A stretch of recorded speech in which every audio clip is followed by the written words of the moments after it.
नमस्कार साथियों, मैं हूं सुमित साहू और स्वागत है आपका मेरे चैनल इंजीनियर्स की दुनिया में। आज हम पढ़ने वाले हैं इंजीनियर्स ड्राइंग में उपयोग होने वाले उपकरणों के बारे में। मेरे पास जो भी उपकरण अवेलेबल हैं उन्हें मैं आपको दिखाऊंगा भी।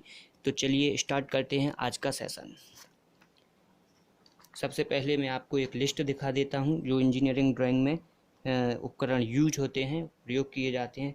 ठीक है, मैंने मेनली वही उपकरण लिखे हुए हैं जो हमें नेसेसरी हैं, आवश्यक रूप से जो बहुत ज़रूरी उपकरण हैं। बाकी उपकरण और भी 2-3 उपकरण और भी यूज होते हैं, लेकिन ये सब नेसेसरी हैं। इनमें से भी मैं आपको बताऊंगा, अगर आपके पास ये सब अवेलेबल नहीं है तो आप क्या क्या यूज कर सकते हैं, ठीक है, एक ड्राइंग को बनाने में।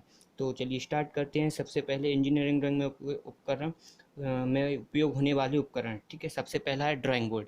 ड्राइंग बोर्ड, ठीक है, ड्राइंग बोर्ड एक ऐसी चीज़ है, ड्राइंग बोर्ड इसलिए यूज किया जाता है, बाकी हम टेबल पर भी ड्राइंग कर सकते हैं, लेकिन ड्राइंग बोर्ड, ठीक है, क्या है, हमें कई साइज़ों में आते हैं ये ड्राइंग बोर्ड। ठीक है, मैं अभी आपको बुक में भी दिखा दूंगा इसकी पिक्चर, ठीक है, ड्राइंग बोर्ड की। और काफ़ी साइज़ में आते हैं, 4 प्रकार के ड्राइंग बोर्ड होते हैं। मैं आपको इनको थोड़ा डिस्कस कर देता हूँ, ठीक है, क्यों ये यूज किए जाते हैं। साथियों, इस प्रकार का होता है ड्राइंग बोर्ड, ये जो आपको इधर पिक्चर में दिख रहा है, ठीक है, ऐसा होता है ये ड्राइंग बोर्ड।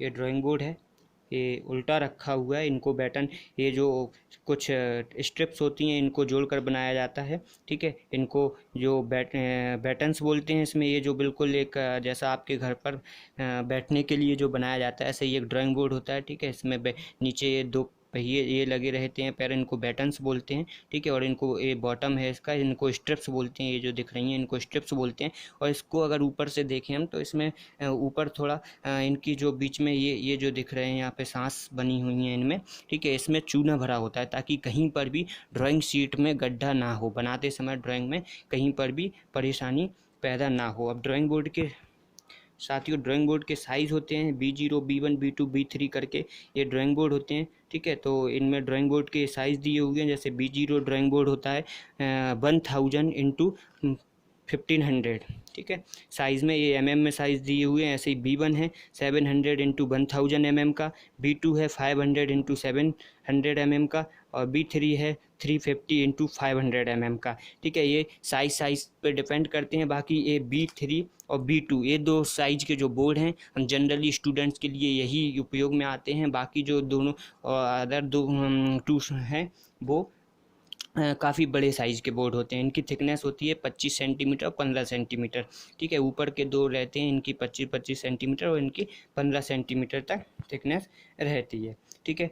ये ड्राइंग बोर्ड होता है, इसमें हम मिनी ड्राफ्टर को यूज कर सकते हैं। इसके बाद आता है आपका ड्राइंग कॉपी, ठीक है। तो ड्राइंग कॉपी मैंने आपके सामने ये रखी हुई है। ड्राइंग कॉपी आपको कैसी लेनी है ये मैं आपको दिखाता हूँ। ड्राइंग कॉपी अगर आप घर पर प्रैक्टिस कर रहे हैं तो ड्राइंग कॉपी होना आपके पास ज़रूरी है। ये है ड्राइंग कॉपी, ठीक है। ड्राइंग कॉपी आप ये ध्यान रखें, ये बड़ी ड्राइंग कॉपी है, ये बच्चों वाली ड्राइंग कॉपी नहीं है। एक बच्चों के लिए भी आती है, छोटी ड्राइंग कॉपी आती है, ठीक है। तो ये छोटी ड्राइंग कॉपी नहीं है बच्चों वाली, ये बड़ी ड्राइंग कॉपी है, ठीक है। और ठीक है, या फिर आप ऐसी भी ले सकते हैं, ये नवदीप आर्ट, ठीक है, आर्टिस्ट स्केच बुक है। ये सब मेरी यूज की हुई ड्राइंग कॉपियाँ हैं जो मैंने, जब मैं पढ़ता था, डिप्लोमा किया था, तब ये मैंने इनको यूज किया था।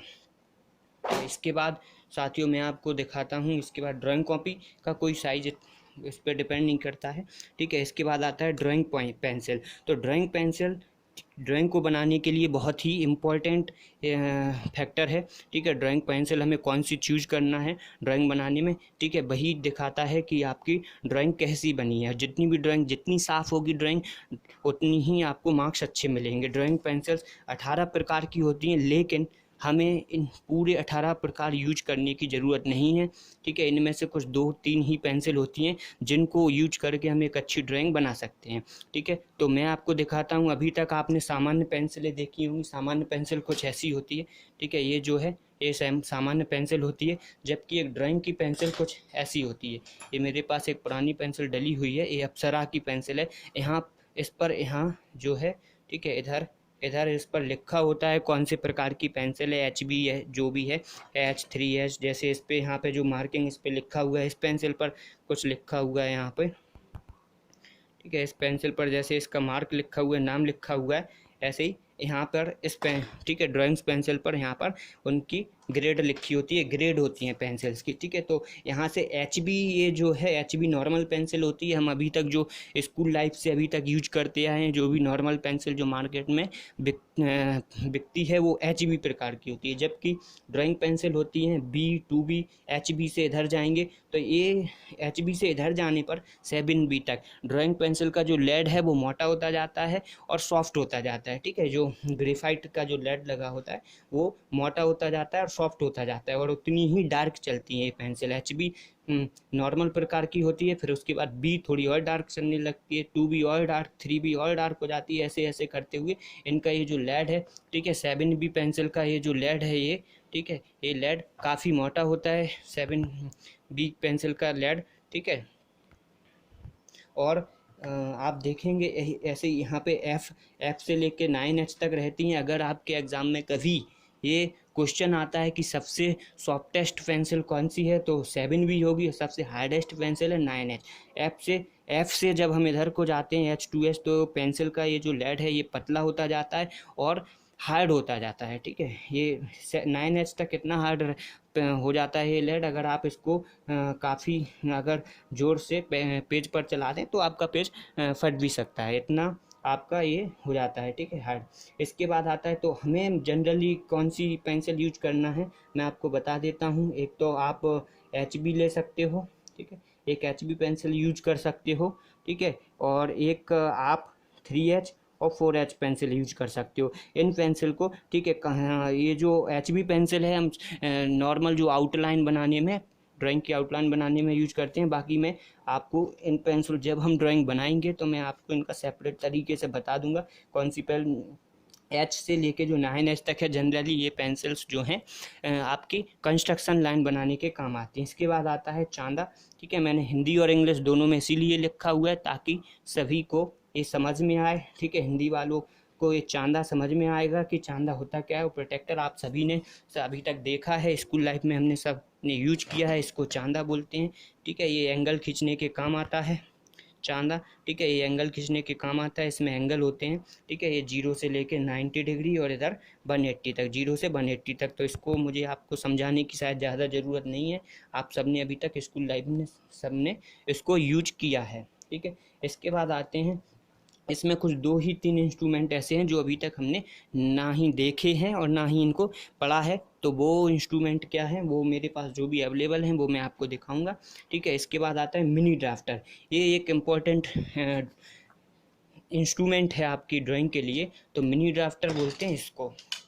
मिनी ड्राफ्टर होता है साथियों ये, इसको बोलते हैं मिनी ड्राफ्टर। इसका मेन काम है ड्राइंग में पैरेलल लाइंस खींचना, समानांतर लाइनें खींचना। समानांतर लाइनें क्या होती हैं, समानांतर लाइनें वो लाइनें होती हैं जो, ठीक है, ऐसी 2 लाइनें जो कभी भी एक दूसरे को प्रतिच्छेद नहीं करती हैं, चाहे उन्हें आगे बढ़ाया जाए चाहे उन्हें पीछे ले जाया जाए, पीछे बढ़ाया जाए, ठीक है। उदाहरण के लिए जैसे इसमें इस रजिस्टर में, इस कॉपी में ये जो 2 लाइनें हैं, इधर ये वाली लाइन और दूसरी ये वाली लाइन, ये दोनों लाइनें समानांतर हैं, मतलब इनके कोई भी पॉइंट कभी भी, चाहे मैं इन्फिनिटी में अनंत में ले जाऊँ, ये कभी भी नहीं मिलेंगी। फॉर एग्जाम्पल जैसे ही रेल की पटरी है, ठीक है, ये सब समानांतर लाइन के उदाहरण है। तो पूरी ड्राइंग जो है कहीं ना कहीं समानांतर लाइनों पे ही टिकी है, ठीक है। तो इनको इस को हमें यूज करना आना बहुत ज़रूरी है। ये मिनी ड्राफ्टर कहलाता है। इसका ये वाला जो हिस्सा है, ठीक है, ये हिस्सा लग जाता है टेबल में, और ये इस हिस्से से हम वर्क करते हैं, ये कस दिया जाता है, ठीक है, ये कस दिया जाता है। इससे और इससे हम लाइनें खींचते हैं। जब हम कोई ड्राइंग बनाएंगे तो इसका प्रॉपर यूज मैं आपको बताऊँगा, ठीक है। तो अभी आप देख लीजिए, ठीक है। और जब भी आप मिनी ड्राफ्टर लें तो एक अच्छी कंपनी का ही लें, क्योंकि ये जल्दी ही अगर फिर इसका ये खराब बेकार हो जाता है, ठीक है, तो फिर पैसे बर्बाद चले जाएंगे और ड्राइंग में भी, ठीक है, हमें क्लियरेंस नहीं मिलता है, ठीक है। क्योंकि ड्राइंग एक ऐसा सब्जेक्ट है जिसमें हमें 1-1 मिलीमीटर का भी क्लियरेंस देखना पड़ता है, ठीक है। इसके बाद हम आते हैं रोलर स्केल पर। साथियों रोलर स्केल मेरे पास अभी अवेलेबल नहीं है। रोलर स्केल और मिनी ड्राफ्टर का एक ही काम है, ठीक है। बस डिफरेंस ये है कि जैसे अगर किसी स्टूडेंट को, ठीक है, रोलर स्केल चलाना नहीं आता है, रोलर स्केल बिल्कुल एक स्केल की ही तरह होता है, जैसे ये स्केल है, ठीक है। रोलर स्केल 16 और 30 सेंटीमीटर में अवेलेबल होता है, जैसे ये स्केल है। इस स्केल में, ठीक है, अब एक इधर स्ट्रक्चर और होता है एक, ठीक है, सेल्यूलोड का, और वो इसमें ऐसा जुड़ा होता है, और उसमें यहाँ पर दोनों साइड पहिए लगे होते हैं, ठीक है, पहिए लगे होते हैं। जैसे फॉर सपोज, ठीक है, अगर मैं आपको दिखाऊं, जैसे ये है, इसमें इधर पहिए लगे रहते हैं दोनों साइड, इधर एक स्केल लगी रहती है। जैसे जैसे पहिए ऐसे चलते जाते हैं, उतनी ही जितनी डिस्टेंस ए पहिया कवर करेगा उतनी ही डिस्टेंस ए वाला पहिया कवर करेगा। तो मतलब यहाँ पे मैंने कोई लाइन खींच दी, अब जब अगर मैं इसको ऐसे ले जाऊँ तो जितनी डिस्टेंस इस वाले पहिए ने कवर की उतनी ही इसने, तो यहाँ पे जो लाइन खींचूंगा वो उस लाइन के समानांतर होगी। मतलब कहने का मतलब ये है कि ये इस सिद्धांत पर काम करता है, ठीक है, रोलर स्केल। इसके बाद आता है आपका रोलर स्केल के बाद आता है आपका ड्राइंग पेन्स या क्लिप्स। तो क्लिप्स आप इसकी जगह सेलो टेप भी यूज कर सकते हैं। इनका यूज ये होता है कि आपको जब कभी हम ड्राइंग बनाते हैं तो हमें सीट को टेबल पर या ड्राइंग बोर्ड पर लगाना होता है। अब वो सीट अगर हिलेगी, ठीक है, थोड़ी भी इधर उधर होगी तो हमारी ड्राइंग बेकार हो सकती है। तो उसके लिए ये पेन्स यूज करते हैं हम, ठीक है। ये पेन्स को ऐसे लगा देते हैं, जैसे ये रखा हुआ है रजिस्टर आपका, ठीक है। इन पेन्स को ऐसे ये लगा दी मैंने इधर, ठीक है। दूसरी वाली पेंसिल ली मैंने इधर लगा दी, ऐसे ये सीट में लगा देते हैं। अब ये हिलेगी नहीं, ठीक है, अब ये बिल्कुल भी इधर उधर नहीं होगी। तो ये पिंस ले सकते हैं आप, सेलो टेप ले सकते हैं, ये क्लिप्स ले सकते हैं, सेलो टेप ले सकते हैं, या पिंस भी ले सकते हैं नॉर्मल, ठीक है। इसके बाद आती है रबर। रबर आप समझते ही हो, बस ये है कि हमें किस क्वालिटी की लेना, अच्छी लेना, एक अच्छी ड्राइंग के लिए, ठीक है। ज़रूरी है कि हम जो इंस्ट्रूमेंट यूज कर रहे हैं वो एक अच्छी एक्यूरेसी के हों। अगर उनमें ही कहीं ना कहीं गड़बड़ होगी तो हमारी ड्राइंग भी ख़राब बनेगी, ठीक है। तो रबर मैंने जो अभी तक यूज की है ये अप्सरा की रबर है, ठीक है। 5 रुपये की आती है ये रबर, और आपको मार्केट में आसानी से अवेलेबल है, ठीक है, मिल जाएगी कहीं पर भी। तो रबर ऐसी होनी चाहिए, डस्ट फ्री होना चाहिए, ठीक है। रबर जब भी हम शीट पर रबर से इरेज करें तो डस्ट नहीं होना चाहिए। नहीं तो अगर पेंसिल, मान के चलो मैंने इस पेंसिल को इधर पर, ठीक है, चलाया, और इसको मैं जब इरेज करता हूँ तो इससे बिल्कुल भी डस्ट नहीं होना चाहिए, ठीक है, आराम से क्लियर हो जाना चाहिए। अगर डस्ट होगी तो होगा क्या, ये हमारी ड्राइंग को बेकार करेगा और ठीक है, भद्दी ड्राइंग बनेगी।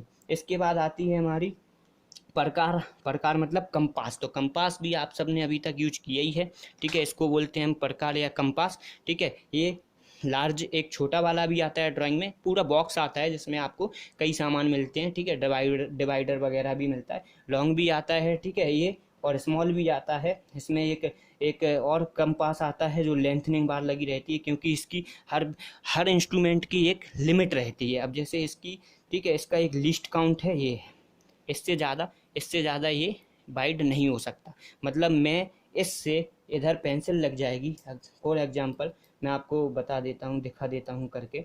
मैं अगर इससे कोई सर्कल बनाना चाहूँ तो मैं, ये बन गया, ठीक है। इधर इससे ज़्यादा बड़ा सर्कल नहीं बना सकता। अगर मुझे इससे बड़ा सर्कल बनाना है तो इसके लिए क्या होता है, इसमें ही एक लेंथनिंग बार आती है, ठीक है, इधर वो अटैच हो जाती है, तो तब ये और ज़्यादा दूर तक जा सकता है। तो उसको एक लेंथनिंग बार कंपास भी आता है, ठीक है, स्मॉल कंपास भी आता है इसका। जैसे सपोज, वैसे तो ये मेरे पास जो कंपास है, ठीक है, ये इस कंपास का लिस्ट काउंट बिल्कुल जितना हमें ज़रूरी है उतना ही है। इससे कम सर्कल या कोई चीज़ बनाएंगे नहीं, या कहीं पर भी डिवाइड करेंगे कोई भी लाइन, तो इससे कम की हमें ज़रूरत नहीं पड़ेगी। फिर भी ये भी एक मिलीमीटर के समथिंग होगा, लीस्ट काउंट है। तो हम करेंगे क्या, ठीक है, इसके लिए भी एक छोटा सा कंपास आता है जिसको, ठीक है, लार्ज स्मॉल कंपास बोलते हैं, ठीक है। तो ये सब हैं जो मेरे पास अवेलेबल हैं, मैं वो आपको दिखा रहा हूँ। बाकी अगर रोलर स्केल कोई इतनी बड़ी बात नहीं है, जब मेरे पास अवेलेबल होगा तो मैं, या फिर हम जब ड्राइंग करेंगे, बनाएंगे, तो मैं आपको वो भी दिखा दूंगा। इसके बाद आती है विभागनी, डिवाइडर होता है साथियों, ये कंपास की जैसा ही होता है, बस इसमें ये है, कंपास और इसमें डिफरेंस ये है कि इसमें क्या है, हम पेंसिल यूज नहीं करते हैं। कोई भी लाइन है किसी भी, मुझे अगर उस पर इस लाइन को डिवाइड करना है, ठीक है, इक्वल पार्ट्स में इस लाइन को डिवाइड करना है, ठीक है। और मुझे ये चाहिए कि इस पर निशान भी ना पड़े पेंसिल के, तो मैं ऐसे कर सकता हूँ, ठीक है, ऐसे रख के कर सकता हूँ। ये होता है डिवाइडर का काम। इसके बाद आता है एक फ्रेंच कर्व। ताकि फ्रेंच कर्व क्या होता है, ठीक है। फ्रेंच कर्व मेरे पास अभी अवेलेबल है नहीं, लेकिन मैं आपको दिखा देता हूँ, शायद बुक में होगा, ठीक है। तो बुक में मैं आपको दिखा देता हूँ फ्रेंच कर्व होता क्या है और किस काम आता है। फ्रेंच कर्व बेसिकली जो है दो कोई पॉइंट्स हों उनको कर्व के फॉर्म में जोड़ने के लिए काम आता है, ठीक है। फ्रेंच कर्व इसको बोलते हैं साथियों, ये होता है फ्रेंच कर्व। अगर मान के चलो सपोज मुझे इधर कोई पॉइंट है और इधर कोई पॉइंट है, इनको कर्व के फॉर्म में जोड़ना है, तो मैं ऐसा फ्रेंच कर्व को ऐसा रख के और ऐसे उनको जॉइंट कर सकता हूँ। तो फ्रेंच कर्व इस काम आता है, ठीक है। और बाकी और भी ये आपने इसको आप समझते ही हो, ये प्रोटेक्टर है, ठीक है। ये लेंथनिंग बार, ठीक है, इसको बोलते हैं लेंथ। ये जो कंपास है, ठीक है, लेंथनिंग बार कंपास, ये इसको बोलते हैं लेंथनिंग बार कंपास, ठीक है। और मैं आपको और भी दिखा देता हूँ इसके बाद और क्या जो आपने नहीं देखा हो, ठीक है। बाकी सब मैं आपको दिखा ही चुका हूँ, ठीक है।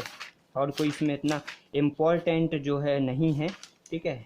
ये मिनी ड्राफ्टर कुछ ऐसा लगता है, ठीक है। मिनी ड्राफ्टर कुछ ऐसे टेबल पे लग जाता है, ठीक है। फिर इसके बाद हम इससे वर्क कर सकते हैं, ठीक है। तो जब हम इसको यूज करेंगे तो मैं आपको सब समझा दूंगा, बता दूंगा, ठीक है। तो आप सबको मेरी वीडियो, यदि आपको ये वीडियो अच्छी लगी हो, ठीक है, मैं यहीं पर इसको समाप्त कर रहा हूँ, इस वीडियो को फिनिश कर रहा हूँ, ठीक है। आगे और भी देखेंगे, अच्छी से अच्छी वीडियो बनाने की कोशिश करेंगे, जो भी मेरे पास और अवेलेबल होगा, जो भी इक्विपमेंट्स वगैरह इंजीनियरिंग ड्राइंग में, ठीक है। तो यदि आपको ये वीडियो अच्छी लगी हो तो सब्सक्राइब करें मेरा चैनल इंजीनियर्स की दुनिया और बेल आइकन को अवश्य दबाएं। यदि आपको कोई डाउट है तो प्लीज़ कमेंट करें और मेरी वीडियो को लाइक ज़रूर करें।